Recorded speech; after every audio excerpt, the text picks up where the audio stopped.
Welcome to Here to Speak, the podcast where conversations connect communication, learning, and growth. I'm Elizabeth Sampson, and joining me today is Megan Kraft. And we are so excited to join you for this conversation about literacy, speech, and language. This podcast is brought to you by Autumn Oak Speech, Voice, and Hearing. And whether you're a parent, a professional, or just curious about speech, language, and learning, you're in the right place. Let's jump in. All right, so the first question, what role does speech and language development play in learning to read and write? Okay. So speech and language is really pivotal to learning, reading and writing. Really, hearing the sounds and being able to say the words and realizing that, when you say a group of sounds together and they have meaning into a word, that really impacts, later being able to pick up a book and make sense of, okay, what I said and, what I hear is that same word, the, that I just read in the book. And when I say it, that's that same word that I said.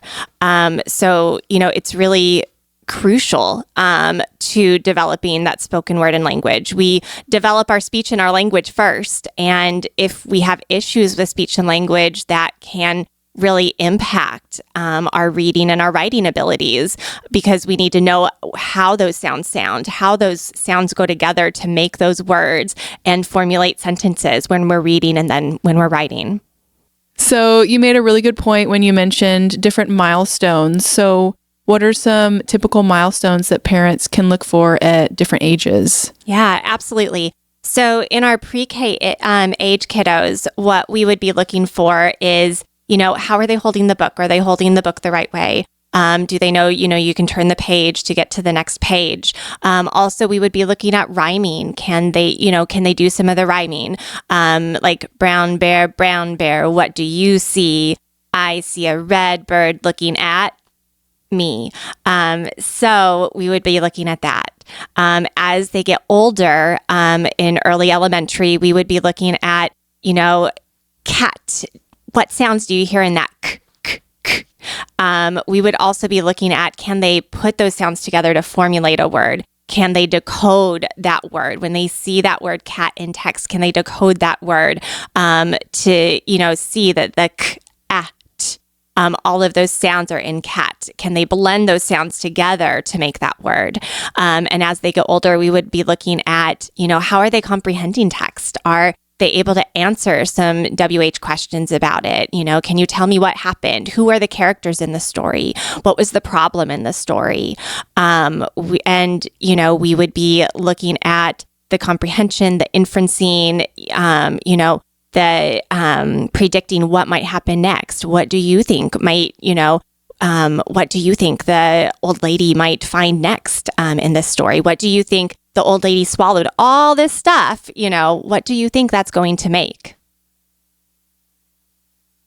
So with the typical signs, what are some of the signs that a child might be struggling with literacy development? Absolutely. So some signs that you might see early on is difficulty learning the letters of the alphabet.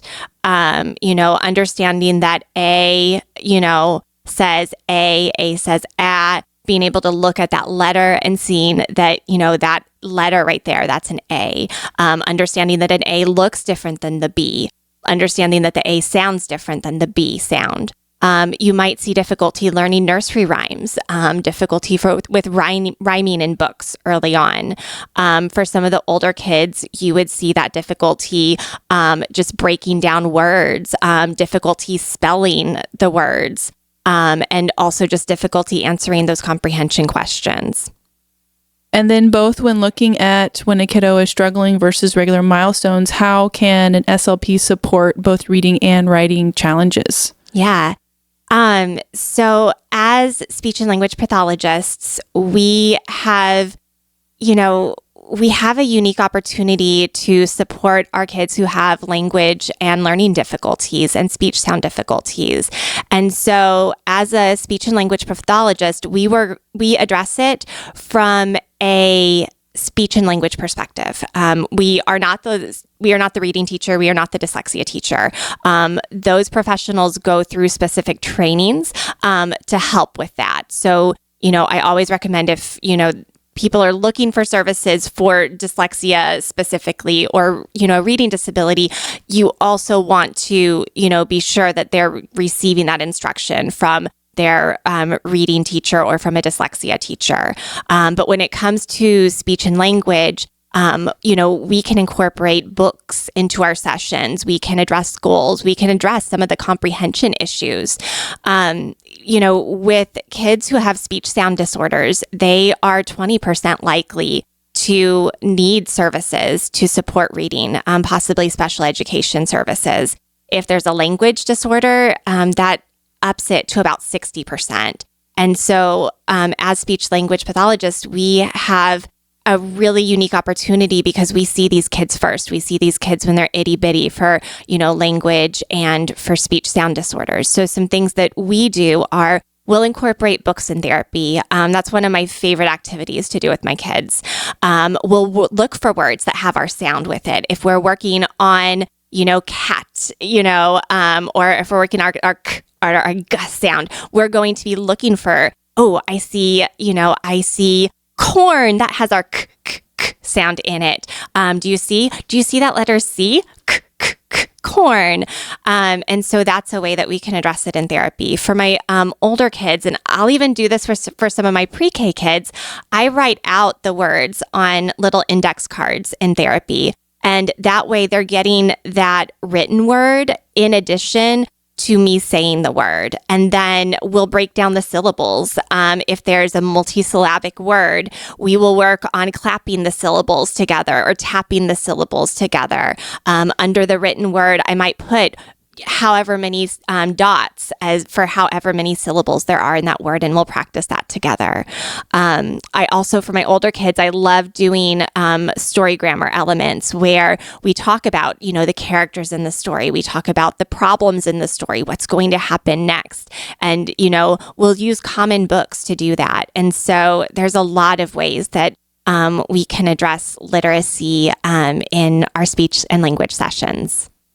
I think it's beautiful that you incorporate books within your therapy because you're really fostering the development of learning how to read and interact with the book. And I know that's so special for you and your clients and having it feed into family time at home. So that's beautiful.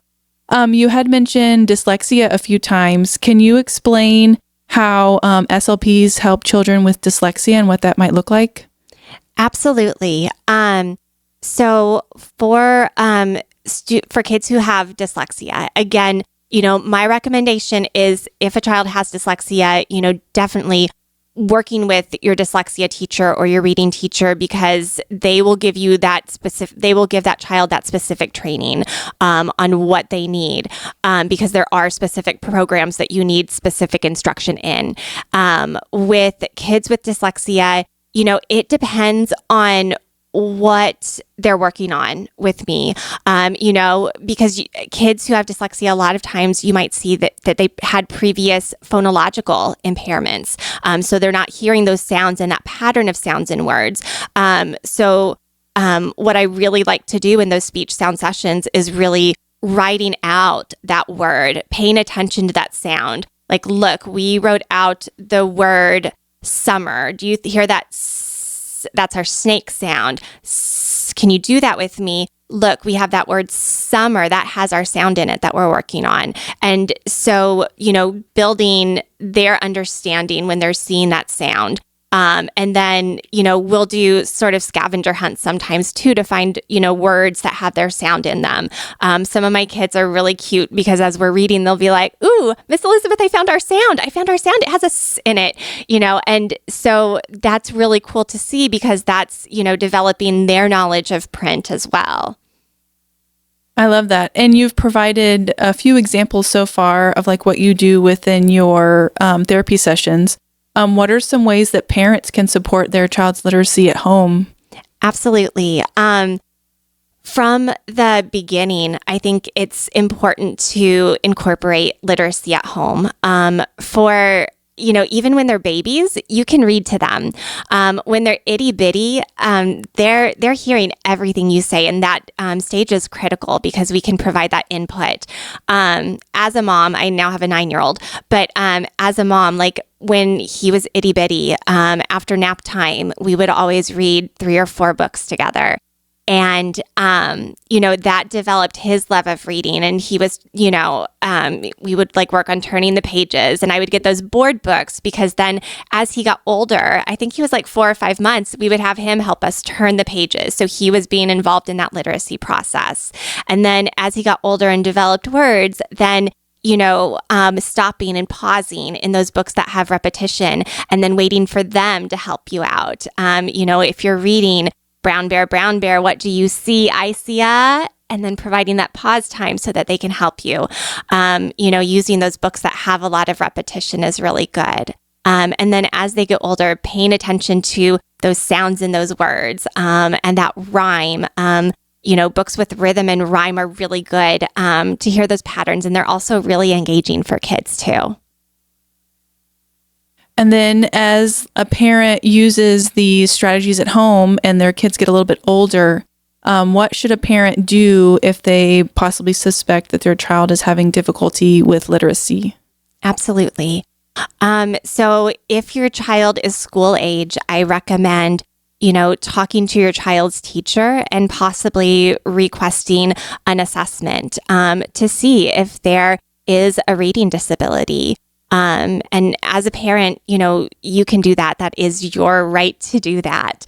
And it has to be a written request. And that's really important to give that written request so that the school can take a look at that and help you and your child figure out what supports and strategies they might need to help them with reading. And then there's always outside services that you can look at too. Again, we can always provide speech therapy to address the speech and the language issues related to reading, and we can support in that manner. But literacy is something that takes a team of people, and it's good to, look at all those avenues to make sure that your child gets as many resources as possible, because in my opinion, literacy is not just a skill set, it's a human right. Everybody deserves to have access to literacy in the way that's most accessible to them. And then with resources, are there any apps or technology for building literacy skills? What would be your take on the technology piece? I'll be honest, when our kids are itty bitty, my preference is to use real books. And to develop that love through real books. For itty bitties, those board books are great. I also like, for some of my itty bitties, the touch and feel books. That's really engaging for them because they can feel it, they can touch it, and they're usually board books, so they can turn the pages a little bit more easily. And then as they get older, working on those books that have more rhythm and rhyme in them. There's also great books for vocabulary out there too. The Little Old Lady series, that's always good for building vocabulary and schema. So through this whole conversation, I've really enjoyed hearing your passion and your love for literacy. What is something that inspired you or started your love, I guess, for literacy in our field? I think the first thing is I just love to read in general. And so I love sharing that gift with others. But also coming from a school setting, literacy is so huge. And as a speech therapist, I would get kids who would come in and they'd be like, oh, we're doing books today. Like when I first started working with them, where are your games? We're doing books today. But after working with them and after having so much fun reading the books, within several months, they're coming into the sessions like, what book are we going to read today? Did you get some more books? What book are we going to read this month? And I love that because, for our kids who do have speech, language, reading disorders, reading can be a challenging subject. But if we can bring that joy in some way to them to show them that books are so much fun, books, they tell a story and it's so much fun to be a part of that journey and that story, then I just love to bring that to them. Thanks for listening to Here to Speak, brought to you by Autumn Oak Speech, Voice, and Hearing. If you enjoyed today's episode, be sure to follow or subscribe so that you never miss a conversation.